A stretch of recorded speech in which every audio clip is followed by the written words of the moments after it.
Globule Radio et la journaliste Lucie Vado étaient au festival d'art contemporain Artocène qui a lieu du 11 juin au 23 juillet à Chamonix pour rencontrer les artistes de cette 3e édition.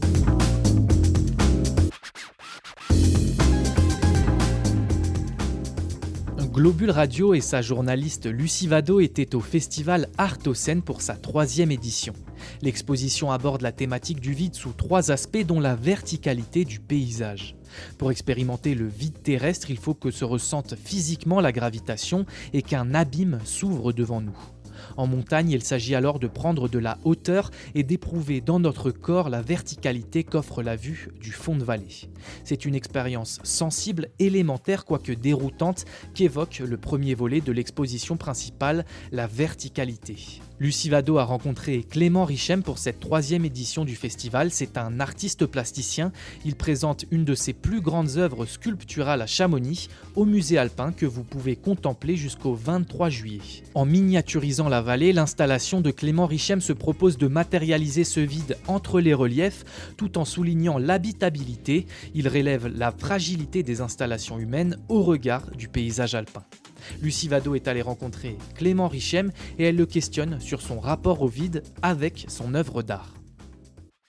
Oui, bonjour, donc je m'appelle Clément Richem, je suis artiste plasticien, artiste visuel et je viens présenter une sculpture ici à Chamonix. Alors cette année c'est la 3e édition, donc le vide comme espace de repère. Qu'est-ce que tu peux nous dire par rapport à ton œuvre qui est donc devant nous? Comment elle s'insère en fait dans cette thématique? Eh ben de façon formelle, très simplement, j'ai créé deux grandes montagnes avec un paysage de bâtiments, de villes dessous. Et de façon très simple, pour le vide, c'est l'espace créé par la vallée entre les deux montagnes. Quel a été en fait ton processus de création? Avec quels matériaux?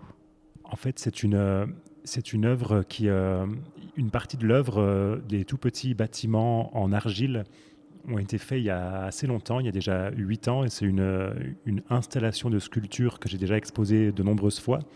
Mais pour cette exposition à Artocène, j'ai produit, réalisé les 2 grandes montagnes qui viennent jouer avec un rapport d'échelle avec les petits bâtiments. Et donc, voilà, j'ai pris une ancienne création, j'y ai rajouté des éléments tout nouveaux que j'ai fini 2 jours avant l'exposition, des grandes montagnes qui sont faites sont des sculptures faites en bois, papier et enduit, une petite soupe de matériaux pour arriver à créer ça, et pigments. Est-ce que c'est donc une œuvre que tu as créée spécialement pour Artocène ou est-ce que tu avais déjà l'idée et elle s'est insérée au parcours au festival? Oui, j'ai créé l'œuvre spécialement pour Artocène. En fait, Lorraine, la créatrice du festival Artocène, m'a appelé en me disant qu'elle aimait beaucoup mon travail et qu'il y avait cette thématique d'exposition, et m'a demandé si j'avais des idées pour proposer une nouvelle œuvre. Et donc, j'ai rapidement eu l'idée de reprendre une ancienne œuvre avec une nouveauté, et ces montagnes pour cette exposition.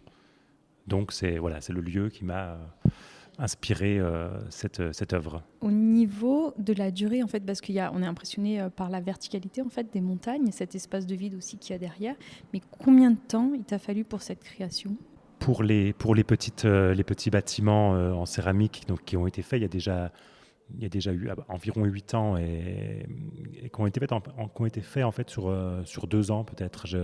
J'ai exposé une première fois ces petits bâtiments, il y en avait un peu moins. À une expo suivante, j'en ai rajouté, mais c'était très long. C'est vraiment de 6 mois à 1 an de travail sur toutes ces toutes petites formes. Ça a été beaucoup de travail. Voilà. Et les montagnes, j'ai passé un petit mois pour le mois dernier pour les réaliser. Après, au niveau de l'exposition, est-ce que c'est une œuvre que tu vas exposer à un autre endroit qui est déjà prévu en perspective?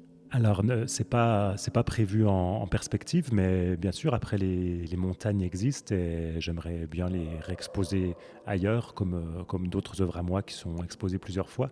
C'est pas prévu, j'ai vraiment créé pour cette exposition-là pour le moment, et ensuite on verra ce qu'elles deviennent En fait, c'est une installation de sculptures composée de plusieurs milliers de sculptures et que j'expose différemment.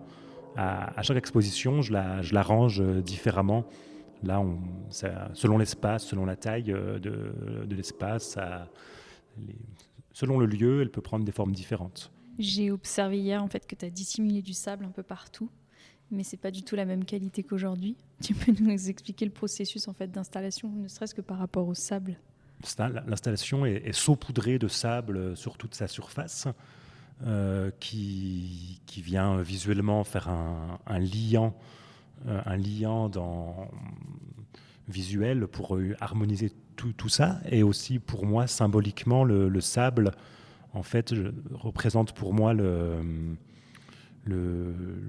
matériau premier, c'est le minimum, le petit grain de sable. Et pour moi, dans mon idée, avec le petit grain de sable, on crée les bâtiments, même les montagnes en fait. Mais avec le temps, les bâtiments et les montagnes redeviennent grains de sable. Et je parle de cycle de vie avec ce matériau qui pour moi symbolise ce cycle de vie. Le sable se transforme, devient autre chose, mais redevient sable. Merci beaucoup Clément. Le festival d'art contemporain Artocène, c'est jusqu'au 23 juillet dans 8 lieux différents de Chamonix. Retrouvez toutes les infos sur artocène.fr et retrouvez ces interviews sur globule.chamonix.radio à la rubrique podcast.